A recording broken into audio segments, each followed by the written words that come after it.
Welcome back to For the Boys, a podcast for the boys, by the boys.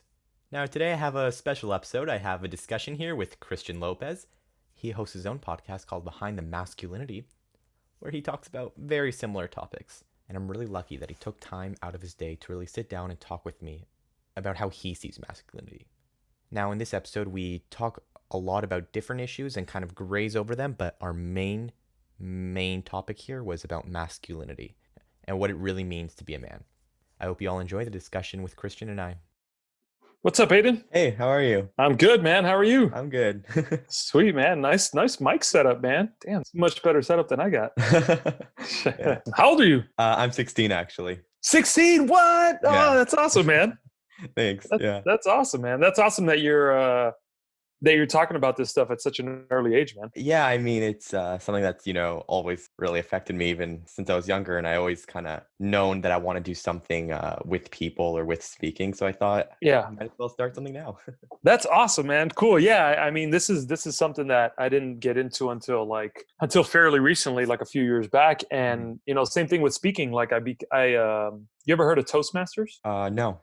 So Toastmasters is there's probably some clubs up where you're at, but Toastmasters is this public speaking organization, like a worldwide kind of nonprofit organization. They've been around for forever, for a bunch of years. Cool. And yeah, you can just join and you can you can practice your public speaking. So That's really cool. that's something that I just recently got into as well, because somebody had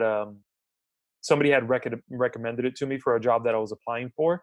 Mhm. And they were like, yeah, it's a good way to practice your interview skills. So I joined, and after I joined for about a month, I was like, man, I really enjoy this. And I never would have thought I'd enjoy speaking in front of people and talking about, like, kind of talking about this subject about men and masculinity and stuff like that. And I ended up staying on for 2 years and was a member of that for 2 years. So, and then, like I said, I don't think I ever had a fear of public speaking, but when I joined there, I realized, like, man, this is not as easy as it seems. Yeah, well, I'm adding that to my bookmarks. That sounds like something Yeah, really for fun. sure, man. Toastmasters group in your area, I would highly recommend it. Yeah, it sounds really fun, actually. Like, I was planning on taking philosophy this year in my school just because I wanted a Nice. class to talk about and debate and really harness my public speaking abilities. So that sounds perfect, Awesome. honestly. Awesome, man. Yeah.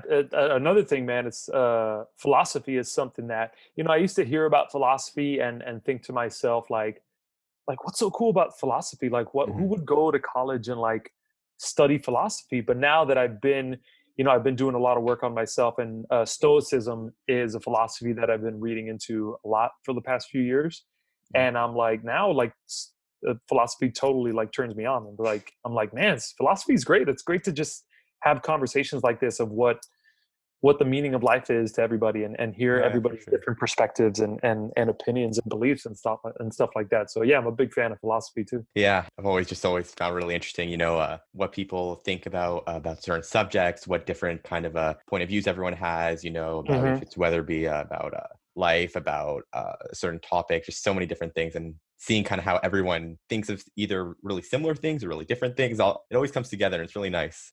Yeah, and that's what's great about like doing podcasts and having guests on, is Yeah. you can have these deep conversations with people, and just, I don't know, I just love having these conversations because everybody sees the world a little bit differently.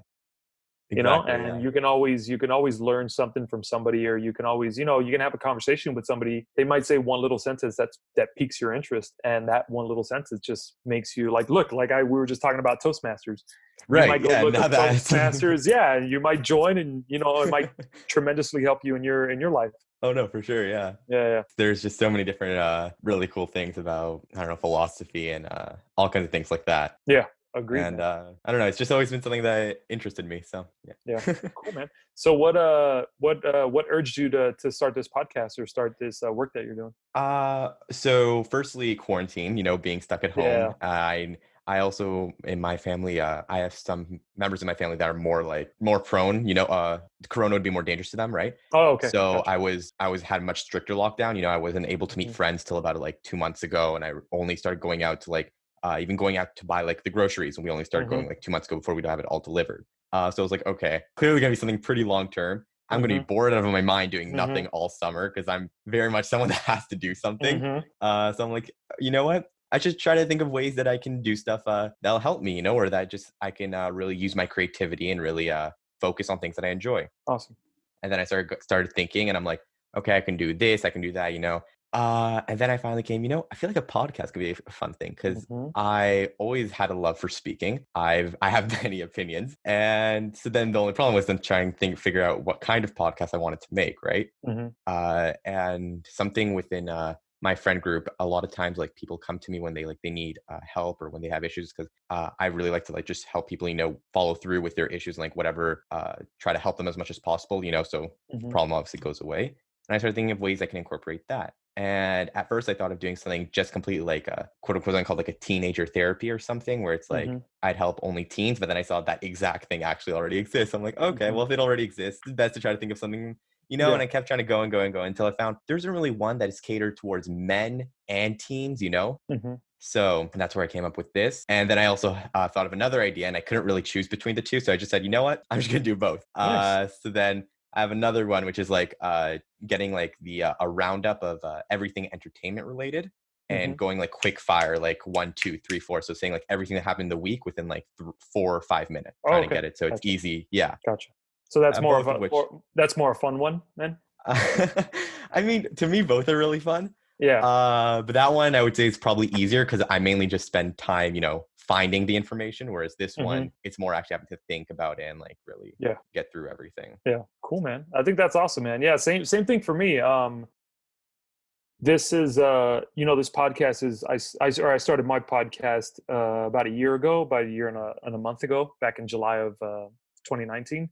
And I was cranking out maybe like one episode a week, and kind of finding time to record when I wasn't working or throughout the day or whatever. But ever since quarantine hit, it's given me a lot more time to focus on it even more, to really network and to really connect with people, and find guests, and do episodes and edit and all that stuff. And yeah, same thing for me. Like, the quarantine hit, I lost my job pretty early, and I'm like, I just can't sit home and watch TV and do nothing. Like, I have to be doing something productive. I have to feel like I'm contributing to something in some way. So yeah, it's same for me. It's given me a lot of time to work on the podcast, to reach out, to network, and to grow my audience and do the things that I need to do to make the show even better. So yeah, I feel you on that too, man. It's been a time for me where a lot of people might be just sitting at home bored doing nothing. I'm like the opposite. I feel like I've been working more now than I did when I was actually had a 9 to 5 job. No, yeah, for sure. I feel like it's allowed a lot of people to kind of have their almost like an awakening call, like Hmm. this is a time where you see, maybe a lot of things can change. I don't necessarily have to do this, what I've been thinking my entire life. Now I have finally time to, sit with myself and think. And I feel Yeah. like it's really allowed a bunch of people to, change aspects about themselves, no matter what it'd be. Yeah, it's true, man. It's true. Yeah. Like this, look, it sucks. It sucks for the world. It sucks for everybody individually. But some people take shitty situations and turn them, see the good in it, or see the opportunity in it. And some people just just sit back and wait for things to get better. So I'm glad to hear you that you're on that side as well. Taking this and making it the best opportunity that you can for you. Yeah, it's I don't know. I found it all really inspiring and honestly a bit fun. Yeah, it is, man. It is fun. I mean, Yeah. I knew, I had the idea to do a podcast like before I started my podcast last year. I had thought about it probably like a year prior, because I'd already started to kind of like put out some blog posts and really start to open up and really start to share a lot of things about myself in a very vulnerable way. And I found that people really enjoyed it. I found that people were really connecting with it, and people were reaching out to me and saying like, hey, thank you for sharing this stuff. So I have, like you, like I'm curious, and I love to speak. And even though I was having a lot of fun doing the blog post, I feel like sometimes there's so many thoughts going on in my mind that I can't write or type fast enough to get all those thoughts out. So I was just like, oh, what about a podcast? I think that would be really fun. But I was still surrounded by the fears of like, who would listen, and is anybody going to pay attention? Is it gonna be a success? All this stuff. So it took me about a year before I actually started to do it, until one day I was just like, all right, this isn't going to just happen unless I put in the work. So I was just like, hey Google, how do I start a podcast, and just went from there. And man, I knew I would like it, or at least I thought that I would enjoy it, but I've enjoyed it a lot more than I even thought I would. Like, just not just the speaking part, but the connecting and the networking and just meeting different people. Like it's been a really fun adventure. Oh, for sure. No, I Yeah. 100% agree. I didn't think I'd be enjoying it as much as I really am, you know? Like Awesome. I would also say, yeah, the hardest part for sure, especially with this one, is allowing yourself to be in such a vulnerable state and Hmm. sharing it out with everyone in the world, you know? Like anyone can just find this and then they really do see you in your most vulnerable state, which Yeah. that is for sure the hardest part, but I also think it's one of the most important parts because without that, if everyone were to stay kind of connected into their own bubble and no one really tries to expand, then we're always going to stay as society. We're just always going to be like in this small Hmm. bubble. The Yep. more people talk about these issues and the more people really let themselves be vulnerable, especially in like public places, it starts to literally small steps. It goes out and out and out until it finally, you know, like everyone kind of has awareness to these Exactly. different topics. Exactly.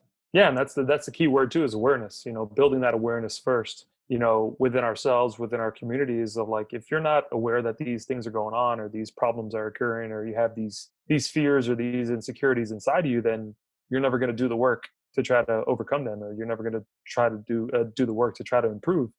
But yeah, it definitely starts with that awareness for sure. Yeah. I also saw that you used to be a baseball player. Hmm. And I also saw you got drafted onto the Blue Jays, our home team here. No, the Tampa Bay Rays. Oh, the Bay That Ways. Yeah, the Rays, yeah. But I Oh, did I did spend a lot of time in the minor leagues playing against the Blue Jays. oh, so you played against the Blue Jays. I read some were Yeah. Blue Jays. I thought it was you drafted. Okay, well, still, Yeah, yeah. yes. No, drafted by the Rays, but yeah, a lot of our minor league teams, the Blue Jays were in a lot of those leagues as well. So yeah, I spent a lot of time playing against the Blue Jays for sure. Yeah. Was it Yeah. fun being like a Oh, baseball hell player? yeah, man. Oh, it was the greatest time of my life. Yeah. It Yeah. was it was it was awesome. Yeah, I was drafted out of high school, and it was my dream, man. It was my dream since I was a kid. That's all I ever wanted to do since I was a kid. So I got to live that dream for 10 years. I didn't make it to the major leagues where I wanted to get, but I mean, I played for nearly a decade. So I was pretty lucky, man. And yeah, it was fun. It never felt like work to me. Yeah. Never felt like work. I felt so lucky to put on that uniform every day. Like, a lot of people have to get up to their alarm clock and get out of bed all groggy and stuff. And like, I got to go into work today. Like, I would wake up, whatever time I wanted, and just be like, man, I get to go to the ballpark today. All right. Yeah. So it was great, man. It was some of the best times of my life. Yeah, it's something that I mean I've never really been the biggest into sports. Biggest sport I've always been into soccer, you know, Hmm. even though baseball is such a big thing in Toronto, especially. Yeah. But I don't know. I always find it interesting. I've come actually from like more of a drama background, you know. So I am currently in like a arts high school for drama, and Hmm. for like 3 years before high school, I was in my local theater program and all that. And I always grew up with like kind of, I guess, being on stage, right, rather than Hmm. really being into sports. So they're two different things. Um, I don't know. It's just always again just cool to see all these different Yeah. point of views. Yeah, it's funny because when my baseball career came to an end, I had no idea what I wanted to do. Baseball was it. That's all I ever wanted to do with my life. And when that came to an end, I had to like figure it out. I'm like, man, who am I? What do I want to do? And I actually moved out to Los Angeles thinking I wanted to be a Hollywood movie star. So yeah, I spent a little time in that arena as well, in the acting world, going to acting classes and auditions and all that stuff. But that only lasted for a couple of years until I realized, like, this isn't really what I wanted to do. I did it for all the wrong reasons. Yeah, it's a really hard place to get into if it's something you really want to do. Obviously, it's worth it, but Yeah, it's a hard place in general to like for really sure, for sure. But for somebody crack like in. you, like you're in drama and you're in theater and all that stuff at a Yeah. very early age. I never took drama or theater or anything Mhm. like that. It's just, I did it because I needed a way to fulfill my ego. I needed a way to try to be rich and famous, and to try to do something that I knew people would see me and, think well of me. So that's why I chose acting. It was purely just ego driven. Right. And a lot of problems, honestly, to this day, I feel like a lot of people have issues because they're so dependent on their egos and they keep Hmm. trying to feed their egos when they don't really like sit back and really listen to what not only their ego is telling them, but also their mind, like what they really Yeah. want to do. And I feel like if more people were to really kind of go towards what they truly want to do instead of Hmm. listen to their ego will actually be more satisfied in the end. Yeah, absolutely, absolutely. But You- yeah, that's unfortunately that's a way that I don't know how it is in Canada, but here in the U.S., I feel like so much is ego driven. Mhm. From everything you see on TV and movies to the commercials.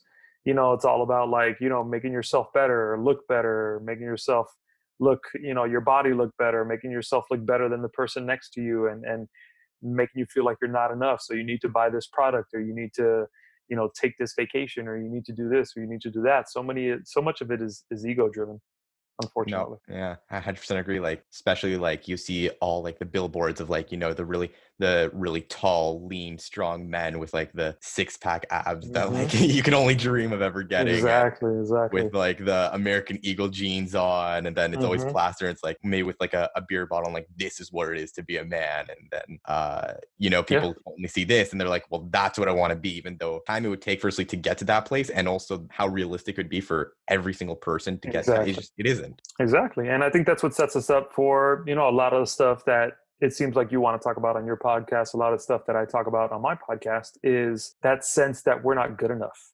That sense that, we have to live up to this ideal of what a man is supposed to be. And look, it's good to have those goals, and to be driven. Like, look, I'm as an athlete, I always like to keep my body in shape. I still like to keep my body in shape. I still like to try to get those backpack abs, even though it's so freaking difficult to do. Mhm. It's good to have those things to shoot for, but I think what a lot of us don't do is we don't think about why we're shooting for these things. Are we shooting for these things because we want to impress other people? Because we want other people to like us? Because we want to look better than our neighbors, or keep up with the Joneses, or whatever it is? Or do we do it because we're driven to do it because we want to be the best version of ourselves? We want to have good health, we want to be this person, or whatever it is. So much of it, I think, is driven by forces outside of ourselves, of trying to impress, and trying to do this and trying to do that. And like you said, how realistic is it that every man in the world is going to look like that Calvin Klein model on the billboard, with a tall and lean and the perfect abs, when again, it's something that's good to shoot for, but at the same time you have to tell yourself, like, not everybody's going to look like that. Everybody is built differently, everybody has different body types and different metabolism, and different this, and different that. But I think when you paint that picture of what a man is supposed to be, of what a man is supposed to look like, it hurts so many men, because not all men are gonna be that. And when they don't reach that, a lot of men don't have that self-awareness, like we talked about earlier, that strength to realize, like, oh shit, I am good enough just as I am. I don't have to look like this model on this billboard. But again, it goes back to cultivating that self-awareness and cultivating that strength within you, so you don't fall victim to that stuff that society says, like, oh no, this is what it means to be a man. When on the contrary, you can make up your own decision, like, or your own definition. You can be like, no, I'm a man, and this is what I look like, and this is what I believe, and these are my thoughts and my opinions, and I'm man enough just as I am. Yeah, I feel like there's so many people that they always perceive being a man as, having this specific body type and only acting this certain way and only Hmm. having these certain careers and things like that. When sure, like you said, you can strive for all these things, but really everyone is different. And I personally believe, at least, that really being a man is just being true to yourself and really doing what you Absolutely. personally believe and what you want, like Absolutely. not really listening to what everyone around you is trying to say, but really focusing, learning yourself and kind of going from there. Absolutely, man. Yeah, that's the definition that I'm trying to kind of to instill into men is, look, you don't have to live up to this expectation, or that expectation, or make this amount of money. Again, yes, it's good to have those goals. If you want to shoot to be a millionaire, by all means shoot to be a millionaire, but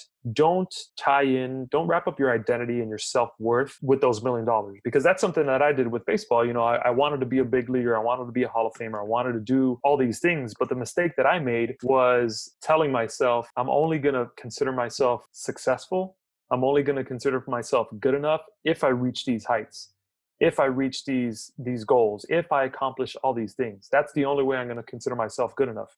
And then what happened? I didn't achieve those goals. I didn't achieve those accomplishments. So when my baseball career came to an end, I felt like I was a failure. I felt like I wasn't good enough, because I had told myself deep down, I'm only going to be good enough if I achieve these things. So that's what but it's tough. It's a tough balance, because there's a lot of people out there that say, like, oh well, what are you going to do? You're just going to give up on yourself, and you're just not going to have any goals or dreams or aspirations. And again, I say, no, that's not it. It's just learning to detach, or to not attach your self-worth to those goals and to those dreams.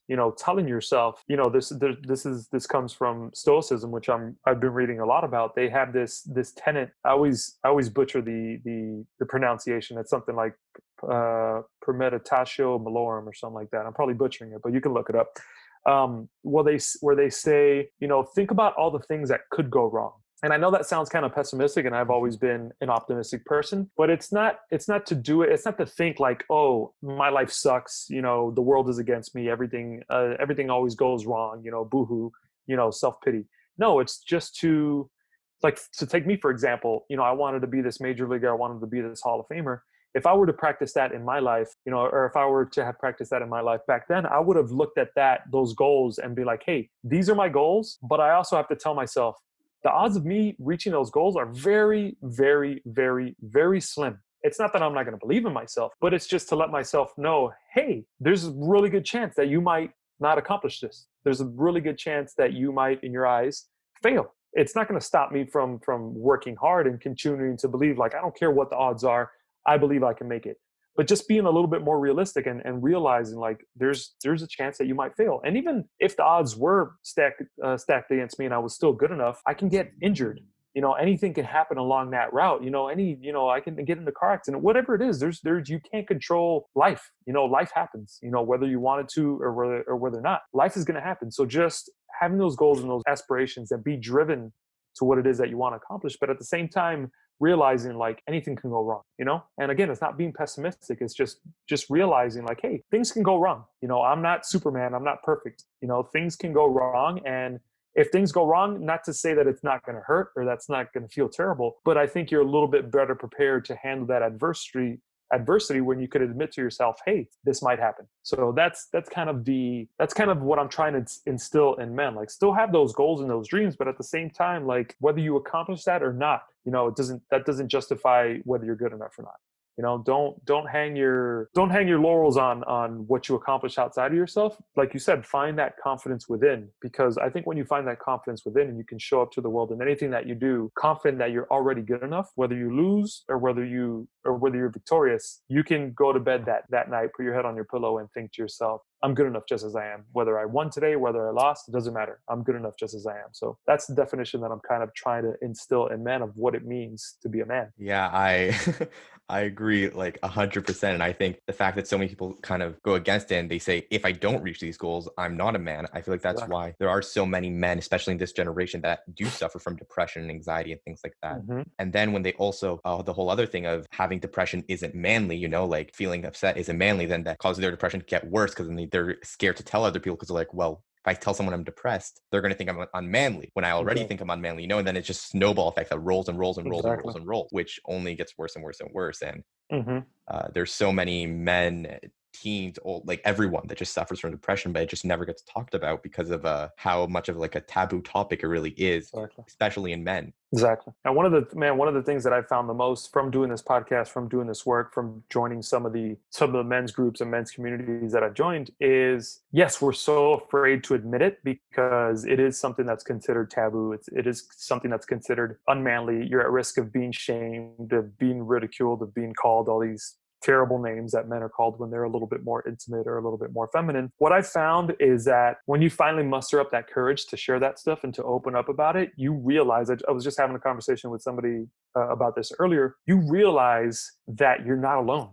So many men, I think we believe that so many men don't suffer from it because we don't see it. We're like, oh no, like I can't open up about this stuff because my friends, they just won't understand, or these people won't understand because I never see them suffering with it. So I have to be the only one doing it. But then when you start to open up and when you start to be honest and vulnerable about this stuff, that gives other men the courage to be like, oh shit, yeah, that's something that I've suffered with too. And you don't realize that until you finally, you take that leap. And you might have to be the first one. You might have to be that guinea pig that goes out and opens up and shares these things. But once you do, at least in my personal experience and probably in a lot of men's personal experience, I've found that there's so many other men out there that are willing to be honest with me and open up to me and say, hey, thank you for sharing this. Then there are men who are going to ridicule me and who are going to shame me. So, it's one of those things that it's scary as hell before you do it, even when you're doing it, even when you're doing it in the process of doing it. But once you finally take that leap of faith, you realize like, oh man, there's so many other people out there who understand me, who get what I'm going through right now. but it's one of those things where you have to just take that action. Yeah, that basically perfectly described what I'm trying to do. I'm trying to give a platform for Hmm. all these people to really talk about these things, Yeah. because I know, for instance, I've always suffered with anxiety. That's something I've really suffered from when I was much younger. And I was always, actually, like you just said, I was always afraid to tell my male and female friends about it because I was afraid of being judged, about being Hmm. judged as not manly and all kinds of things like that. So I basically never told anyone about it except for when I finally figured out when I told my parents. But other than that, like, I do think it really is important for there to be more people to talk about this, because then, like the Me Too movement, more people that came up about it, the more people that then brought their issues that happened with them, right? So it kind of brings more awareness to all the things that have happened in general. Yeah, absolutely, man. Yeah, we just have to be more open about it. And I do see the tide shifting that way for sure. Like there's still a lot of work to be done, but yeah, I can see, especially in some of the communities that I'm a part of, you can see a lot of men being a lot more open, a lot more willing to talk about these things because they see other men doing it. And it's just like anything in life, things become popular and things become a fad because people see other people doing it. That's how fashion works. Fashion works because somebody had the courage to wear this ridiculous thing and it looks ridiculous in the moment. But then when more and more people start doing it, you're like, it's not ridiculous anymore. It's normal. It's the fashion, and that's exactly how fashion works. And I think this can work in the same exact way, where in the beginning, it's going to be weird because it's something new, because, men have never opened up about their feelings and emotions. That's awkward. That's weird. And it's going to be awkward and weird for a while. But once more men start doing it, and once it kind of becomes the norm, then it's not going to be weird anymore. Then it's going to be like, oh yeah, that's just something men do. Like, no big deal. Yeah, because right now, how like there's a huge difference within the suicide rates between men and females, and I think that's Hmm. one of the reasons, because Yep, they have absolutely. to contain all these different Yep. emotions inside of them. So the second that it does become, more of a level playing ground where everyone is kind of sharing their emotions equally, and no one Hmm. really is feeling discriminated about what they're feeling, I genuinely believe that will go down a ton. Yeah, I agree. Yeah, what is it? I think like for every woman that commits suicide, like four. I think that like it's almost like four times as many I men think or something something like like that. that, 3 times, 4 times, yeah. Yeah, and then I think you're absolutely right. I think more men are victims of suicide because they think something's wrong with them. Because they Yeah. think something's wrong with them because they're feeling a certain way, because they're sad or they're lonely or they're depressed or they're fearful. They think something's wrong with them because we've been told all of our lives, look at movies, look at TV, look at commercials, you're as a man, you're supposed to be a tough guy. You don't Exactly. get depressed. You don't get lonely. You always constantly have women throwing themselves at you, and how many men do you know like that? Not very many. Most men are like you and I, where we have our own shit that we deal with. We have our fears, we have our struggles, but there's a lot of men out there who go through the same thing, but they don't have somebody like you and me in their group who are willing to like be there for them and be like, hey man, just open up to me. I'm not going to shame you. I'm not going to ridicule you. And those men, unfortunately, they think something's wrong with them. And I guess maybe they just get to a point where the pain is just so much and they think they're not worthy of living anymore because they're not man enough, they're not good enough. So they just end their lives. They think the best way out is, rather than deal with it, is to just end the pain once and for all. And it's very unfortunate. It's very It unfortunate. really is. I think that's one of the biggest issues, honestly, Yeah. about not being able to really share any of these things. Yeah. I also had a question, because you played baseball earlier, right? Hmm. Do you think your views on masculinity has changed since playing baseball? Yeah, totally. This is something that I've talked about a lot. Not just growing up, not just being an athlete all my life, but also growing up. My family's Cuban. My parents were both born in Cuba. They came over at a young age, so they were both immigrants. But pretty much Americanized for the most part. But in that Latino community, especially, there's a lot of machismo. There's a lot of misogyny. There's a lot of like, if you're a man, it's normal for a man to have a mistress or to run around on his girlfriend or on his wife. That's something that you see. I didn't see it so much in my family, but I definitely saw it in the community as a whole. Like it was almost a point of pride to like, be messing around and be sleeping around, not just for Latinos, for I think men in general, but specifically for that community. So I had those examples of what it means to be a man, and then coupled with baseball as well. And with baseball, it was more along the lines of not so much the misogyny and the machismo as much, but more along the lines of you hide all your weaknesses. When you're hurt, you never say you're hurt. Especially if it's like a physical injury, you just man up and you suck it up and you push push through it. You never admit that you're hurt, that you're injured. So, it was just this, both of those arenas just kind of painted this picture of what it means to be a man for me. You're not emotional, you don't cry, you don't talk about your feelings, you don't admit when you're hurt, you don't talk about your pain or your injuries, you just suck it up and you push through it. But I was really fortunate growing up that I had a really good relationship, still have a really good relationship with my mom. But growing up, we were very close. We were very close. We had a really good bond. She was always a person that I would go to whenever I was in trouble or whenever I was scared or something was going on in my life. She was a person that I looked up to and I knew was always going to be there, was always going to have my back. So we had this really good bond. So because of that, I think I got a lot of my affectionate side from, a lot of my sensitive side from, a lot of my kind of better understanding of women. Not saying that I understand women completely, but I was always, growing up, elementary, middle school, high school, I always had a core group of like female friends. They weren't girlfriends. They were just girls that I was close with and that were just really good friends of mine. And I think that can be attributed to the relationship that I had with my mom. So even though I had those two areas of my life, the Latino culture and my baseball, I still had that kind of side of my mom who was kind of balancing that side out. So I don't think I was ever super macho and super machismo, but there was definitely times where I kind of displayed some of those characteristics. But ever since then, yeah, I've definitely changed, especially over the last 3 years, where I've started to do a lot of just work on myself, building my self-awareness, a lot of self-reflection, going deep and trying to rediscover my identity and who I was without baseball, and see where some of these fears and some of these insecurities that I've dealt with for a really long time, see where they come from. So now, once I've started to open up about that, once I've started to be more vulnerable, once I've joined some of these men's groups that I'm a part of, my definition has definitely changed. Just like how we were talking about, according to our society and our culture, and I'm sure Canada is very similar. Like we see some of these ideals of what it means to be a man. All this the strong, tough guy with the six pack abs, all the stuff that we talked about now. And it's not to say that a real man or a true man can't be those things. Of course, like I said, I aim to have a good body. I aim to get six pack abs, even though it's freaking impossible, so hard. I still aim to be those things, and I'm an athlete and I'm strong and I'm well built. So I still am those things. But what I'm trying to kind of get across is, look, you can still be those things. You can still be the macho, tough guy, the provider, the protector, the defender. You can still be all these things, but you can also be the affectionate guy, the sensitive guy, the guy that talks about his feelings and his emotions, the guy that's there for his wife and for his kids and the stay-at-home dad and this thing. So yeah, I think my scope of masculinity and what it means to be a man was a lot more narrow, where I don't think I've given up completely on what it means to be a man, like that old school traditional man. I think it's just broadened my definition of what it means to be a man. Because again, you can be all those things, but I think the best men are the one that can go out onto the field and compete and put their body to the limit and risk injury and do all these things and be the provider and the protector and the defender and all these things, but then come home and be that affectionate guy who listens to his wife, who hugs his kids, who kisses his kids goodnight, who reads his kids bedtime story or whatever.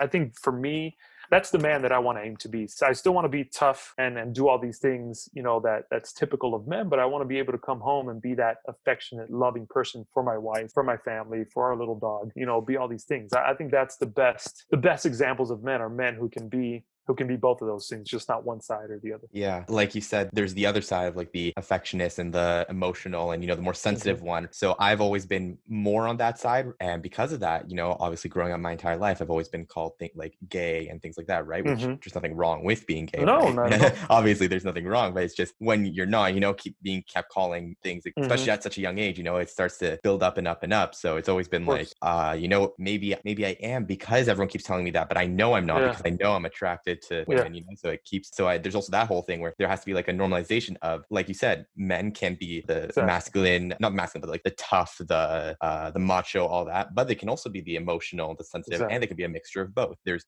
just because you're one doesn't mean automatically, oh, you're gay, or oh, you're not a man, or you're, like all these different things. It's just, I find that's another really big issue that many people suffer from, especially myself, not only because of that, but also being in the drama, being in drama is another thing, so all of these different things kept going on and on and on. And Yeah, it's just Look, man, that's another big issue that I was just talking about earlier too. Is this whole notion that gay men aren't good enough or yeah. aren't as good, as heterosexual men, and it's such bullshit, man. It's such bullshit because I'd even argue that gay men, or not even gay men, men like you that are in drama, that are in theater, that are a little bit more affectionate, that are a little bit more sensitive. I'd argue that men like that are more courageous because they see all around them. This is what it means to be a man. You're a tough guy. You don't go to drama class. You don't go to theater. You're not sensitive. You're not affectionate. You tell women what to do. All around you, you're seeing that stuff, but still you have the courage to be like, man, I don't care what you say. I like drama. I like theater. I'm an affectionate guy. I'm a sensitive guy. And that's who I am. I'm not going to pretend to be this tough guy because you think I should be this tough guy. I'm going to continue to be the person that I am. And, one of the definitions of being a macho masculine man is being courageous, and if that's really one of the definitions of being a man is being courageous and being brave, man, I would argue that gay men are some of the most courageous men among us because it takes a ton of courage. Even though we're in 2020 and times have definitely changed, but still in some parts of the country, some parts of the world, it's still not okay to be gay, especially as a man, maybe a little bit more so as a woman, but as a gay man in some parts of the US, in the middle of the country, you might as well be dead, you might as well be dead. So to be a gay man and to come out of the closet and to really truly be who you are, that takes more courage than many of the things that these brave and courageous, macho, manly, masculine, heterosexual men do. Not to say that they're not courageous, but man, coming out of the closet like that and really owning who you are, that takes a lot of fucking courage. Sorry For sure. for the F-bomb. Oh, no. Everything's fine here. Okay. Yeah. I feel really strongly about that, man. So, No, for sure. kudos to all the gay men out there who have taken the time to really come out and really be themselves, man. I honor you and I respect you 100%. I feel there's also the whole aspect of almost like gay women are almost fetishized in a way, right? Whereas gay men, Yeah, a lot of times exactly. they're seen as even like quote unquote like gross or things like Yep. that, which that's a huge problem, with the fact that there being so many gay men. It's not something that's gross. It's something that's just as normal as being a straight Yeah. man, like Exactly. almost there is no real normal, like a normal is whatever works for you. Exactly. And yeah, it's time we just do away with that stuff. It's just, Yeah. and look, I think a lot of that stuff, not to get too deep here, but like I think a lot of that stuff is just based in religion, and the Bible says this and the Bible says that, and it's just like, doesn't the Bible also say love your neighbor or something like that? Like, I mean, I I just think wish it would all change. Like, what do you care? What do you care who somebody decides to love? What do you care? Oh, they're gonna go to hell. What do you care? They're gonna go to hell, not you. What do you care? Like, leave them alone. Mind your own damn business. Be you. And let them be them. It just this boggles my mind. Yeah, there's so many. I think it's partially that, partially also society, from like the 1900s, 1800s, when also then it was considered, like how long it took for everything to be legalized. I think it's just a mixture of everything all together. And people really should just, realize like stay to themselves. Like you don't have to look at other people, like there's just. I mean, I've also read too, I don't know how true this is, but I've read that, back in like Roman times, like some of these macho, manly warriors and gladiators had little male friends, and it's just like it was considered normal to like have homosexual relationships and homosexual sex. But, some of these people that we admire be like, oh, these were the toughest of the toughest. They were in these cages and they were battling each other to the death, but at the same time, they were having these like homosexual relationships. And I don't know, it's just that's not weird. It's just weird that it's that like it's been so seen against it, even though it's been something that's been also in the animal kingdom, right? Everyone keeps saying that like how gay is normal because it's not quote unquote biological, right? But there are penguins and lions and all kinds of different animals that do have homosexual relations. Yeah, my dog like is always humping me. Like he never humps my wife. I don't know what it is, man. Every time I go down to do push-ups on the ground, he comes over and starts humping my shoulder and my tricep. I'm like, dude, what's going on? So we're convinced that our dog might be a little homosexual, but I don't care. He's awesome. I love him. I love him either way. He's my little son. I don't care. What kind of dog is it? He's a mini poodle terrier mix. Yeah, he's awesome, man. He's like, we got him and he's like just such a unique looking dog. Yeah, he's awesome, man. His name's Charlie. Yeah, we got him. We've had him for like 4 years now. We got him at just an adoption place here in Los Angeles. My wife and I had been thinking about getting a dog for a while, but we knew it was a big responsibility. And my wife and I just like to be very spontaneous. We like to take little weekend trips just at the drop of a hat, and we like to travel and we like to do all this stuff. And we're like, if we get a dog, that's a huge responsibility. We might not be able to do some of the things that we really like doing. And then we went to go check out this dog adoption place. And I didn't think we were going to get anything. I saw that they were having this dog adoption event, and I just wanted to go play with some dogs, to be honest with you. I just wanted to go play with some puppies, and I was like, hey babe, let's go check this out. So we went. The first dog we saw was Charlie. My wife grabbed him and would not let him go. She's like, babe, I want him. And honestly, man, I was skeptical at first, because I was like, I mean, he was cute when he was a puppy, but he was a little timid and skittish, and like he was just acting kind of weird. And I wanted a dog who can like run around, who we can take on hikes, who we can take to the park, and is full of energy. So when we first got him, I was just like, I don't know, babe, that's the first dog we saw. Like, there's so many other dogs. Let's not make a rash decision here. But man, I'm so glad we made that decision, because he's been perfect. He's been perfect. I also Yeah. have a dog. Mine's a half pug, half Jack Russell. Nice. So he's like a really small, compact one. But we got him Nice. like 11 years ago, so he's starting to get a bit of the older side. Yeah. So he's gone like a bit deaf in the ears, and he's Ah, a bit slower, but he's still just as friendly as he's always been. You know, I like I love that, man. Dogs are the best, man. I mean, just to tie that back into masculinity and macho-ness, like, some of these dudes that are super macho, Yeah. super manly, but then you see them around little dogs, and like they just melt. They just Yeah. melt. They're like, I'm like, why can't you just be like that all the time? Why do you always have to put on this front of toughness? Yeah, I feel a lot of people feel the need to almost fake machoism just to prove that they are, when Of course. there's no need to fake it. If that's not who you are, why fake course. it, you know? And look, and I think that, men listening to this who agree with that might disagree with what I'm going to say, but I think that stems from deep insecurities. I think it stems from deep insecurities, because if you're secure in who you really are, like really secure in who you are, you don't have to pretend to be anything. You don't have to pretend to be tough. You don't have to pretend to be macho. You're just like, man, I'm secure in who I am, and who I am is good enough for me. And if other people if it's good enough for them, cool. If it's not, then whatever, but it's good enough for me. Yeah. And, I think a lot of these men who have to constantly prove themselves is this deep insecurity of they're not enough. They're not sure. man enough. So they have to continue to prove themselves. And look,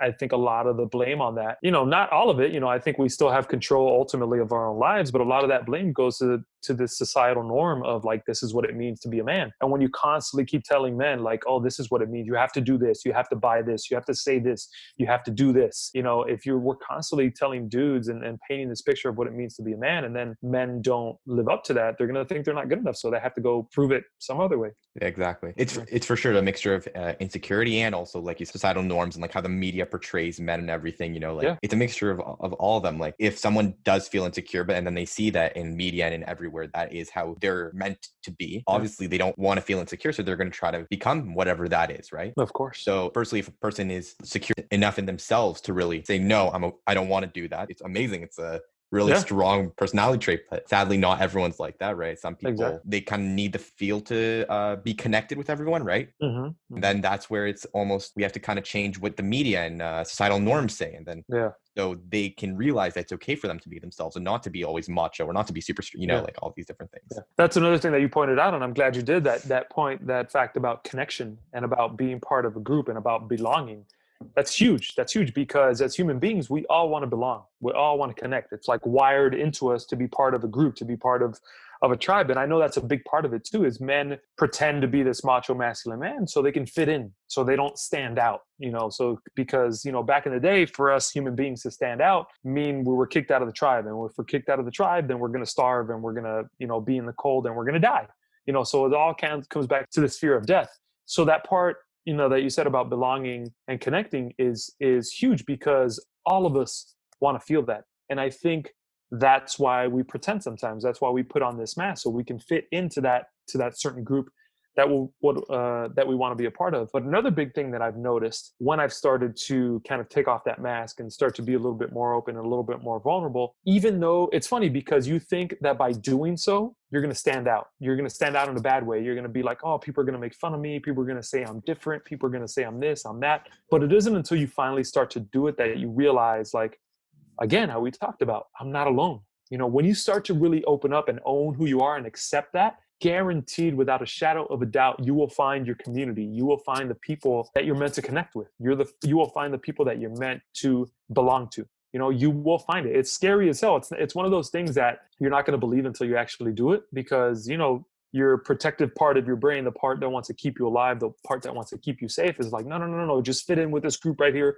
We're much safer with this group right here. Don't do anything to call attention to yourself. Don't do anything to be different or to be ridiculed or to be shamed, because our brain and our bodies want to protect us. But when we finally say, you know what, screw you, brain, I'm going to be me. I'm going to do what I want to do, and I'm going to be the person that I want to be. Once you start to do that, you're going to attract those other people from around the world or from around your community that are doing that same exact thing. Those people that are finally breaking free and be like, you know what, this isn't me. I'm going to start to be myself. And then, with the advent of social media and all this stuff, you can find people like that so much easier. It's not like you're living in the middle of the United States where you can't be gay because you're going to be ridiculed and you're going to be shamed and everybody's going to look at you and think about you a certain way. But now you can share that with the world through social media and through all this stuff, and you can find your community, you can find your people. But it's one of those things that you have to commit to. It's one of those things that you have to take action around to be able to feel the benefits. Because if you just sit there and you cower and you worry about the fears are going to get the best of you and you're never going to do it. But once you finally start to break out and start to be that person and really be authentic and vulnerable, trust me, you will find. That's what's happened to me. I've started to speak up, and I thought the same thoughts myself. I was just like, oh, people are going to shame me. People are going to ridicule me. My family's going to disown me. People are going to say that I've changed. None of that thing has happened. On the contrary, I've gotten more courage to really show up as myself. And then I've gathered this community kind of around me. So it will happen. If you start to break out of that, it's scary, but it will happen. Yeah, I hope that as many people as possible, really learn that, that they realize that there is almost a community for everyone and that they will always have friends that they'll be able to find. And it's best to be yourself and find new friends than rather fake who you are and stay with friends that, don't actually care about you. Yeah, because if you fake who you are, yes, you might. And look, I did this for a long time as well. I felt like I was always kind of myself, but there was times where I kind of held back and I didn't really share my opinions and I didn't really stand up for myself because I was afraid of being ridiculed or shamed or somebody not liking me. And did this help me gain friends and get into certain groups? Yeah, for sure. Like it made me, like, I like to refer to myself as a chameleon. Like it allowed me to change my colors, based on the environment that I was a part of. So yeah, it really helped me get into these groups and make these friends. But the thing that it didn't help me with is really making deep connections, because I was never really truly myself in any of these groups. I always kind of held back who I was because I was afraid that who I wasn't good enough. So yeah, I might have had all these groups and all these friends that I was part of, but none of these groups and none of these people really truly knew me deep down, because I never let that part of me be seen. I never let that part of me show. So nobody really knew who I was. So yes, even though I had these groups and stuff that I was in, nobody really knew me. Nobody really knew me because I was afraid to truly be myself, because I was afraid if I was truly myself, I wouldn't be part of that group anymore. So yeah, really, really owning who you are and really learning to stand up for yourself and stand up for the things that you believe in. It's scary. It's scary because there probably is going to be some people that are going to ridicule you and shame you and say this and say that. But in my opinion, it's the only way to live your life. You don't want to live your life pretending to be somebody that you're not, and then get to the end of your life and be like, look back at your life and think, man, that wasn't even me. I didn't even live my life the way that I wanted to. Yeah. And I think that's not only a lesson that like every man has to learn. I think it's just a lesson everyone, has to learn. Like being true to yourself is the only way that you can really feel fulfilled, like, that's it. Like not even like just to be like as masculine as you can is to be your most self, but just honestly for everyone to be yourself is the best way to, as cliche as it sounds, it's really is. No, I know it sounds very cliche, but look, man, I mean, but there's a reason cliches become cliches. It's because there's a lot of truth behind them. Yeah, it's really great. Yeah, man, of course, really absolutely. So yeah, my podcast, Behind the Masculinity, I talked about pretty much everything that we talk about in it on this episode already. But that started, like I said, because I started, just really diving deep into who I really am. And when I started to do that, I started to find out certain things about myself. And, that led me to start sharing these things and instead of keeping them inside, really getting them out. And I started through the blog posts, but I got to the point where the blog posts were just like, all right, I have so many things that I want to talk about and so many people that I want to have conversations with. So I think a podcast would be better. So, the podcast kind of formed around that and kind of formed around my own fears and insecurities and struggles that I've faced throughout my life. And the overall aim and theme of the podcast is like you're trying to do with this, is having having those conversations with men about the things that have always been considered taboo, the things that we've always been told to suppress, the feelings, the emotions, the fears, insecurities, doubts, worries, not good enough, unworthiness, loneliness, sadness, depression, all that stuff that we've always been taught, like, that's not manly, so you can't express it, you can't talk about it. There's so many podcasts out there that have men on that talk about their accomplishments and all the awesome things that they've done, and that's great. That's freaking awesome. I love those podcasts, but there's not a lot of podcasts out there that bring men on to talk about the things that we usually hide, the things that we're usually ashamed of. And that's the aim and the goal with my podcast, is to have conversations with men and open up about these things and be vulnerable about these things, in the hopes that it'll inspire other men around the world to start to have these same conversations, to start to talk about these things with their groups or with their fellow men, or with whoever. Just start to get this stuff that we have within, that we bottled up for so long, start to get that stuff out, because the more we bottle that stuff up and the more we suppress that stuff, the worse it's going to be. I know that was the case for me. I bottled up these things and I hid these things for so long. They would come out eventually. And usually the way they came out was through anger. Something would trigger me and I'd yell and I'd scream and I'd punch a hole in the wall and I just lose my temper. And for me, I thought it was just like, oh, I'm angry because somebody triggered me or somebody set me off. But the more I did this work, the more I realized, no, I wasn't angry because somebody ticked me off. I exploded in this fit of rage because there was so many more emotions pent up, that I just used this person's trigger as an excuse to let the stuff out, instead of starting to let the stuff out as it comes up, starting to let out some of this fear, some of this sadness, some of this insecurity, and this loneliness when it comes to the surface, instead of suppressing it and bottling up because, no, I'm a man, I can't talk about these things, I can't let people see me cry or see that I'm sad.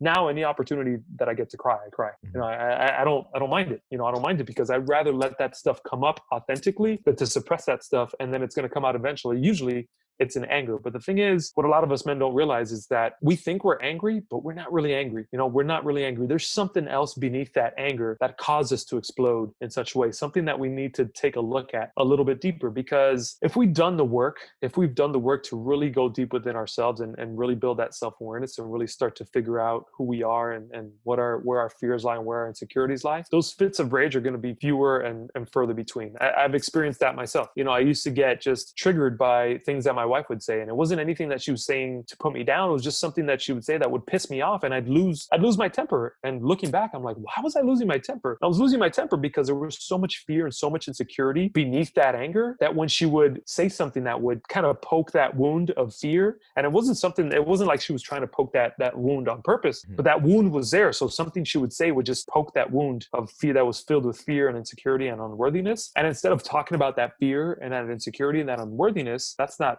manly. What's manly? What's a manly reaction? Oh, I'm just going to be angry and I'm going to yell and I'm going to scream and I'm going to punch things. So the aim with the podcast is just to create a space where men can come on and talk about these things instead of suppressing them, again, in the hopes that other men can do the same in their lives. And I think if we can get to a place where it's okay for men to open up about these things, I think we'll see a lot less anger, a lot less violence for men, probably a lot less suicide from men, because it's going to be okay for us to talk about these things instead of thinking we're abnormal, we're weird, or we're freaks or something like that. And there you go. That was our conversation. There were some really interesting points he gave, and I have to say, really kudos to him for honestly just taking the time of his day. It really means a lot to me. Don't forget to follow me on @fortheboys_pod on Twitter and Instagram. If you ever need to talk with someone, just DM me. I'm always here for you. It's also the best way to keep up with the show and to really see what I'm doing and behind the scene content. It would mean a lot if you would give us a review on wherever you're listening to and follow us on wherever you're listening to. It really makes my day. Thank you so much for listening to the whole thing, and I'll see you next week back here at For the Boys. This is Aiden.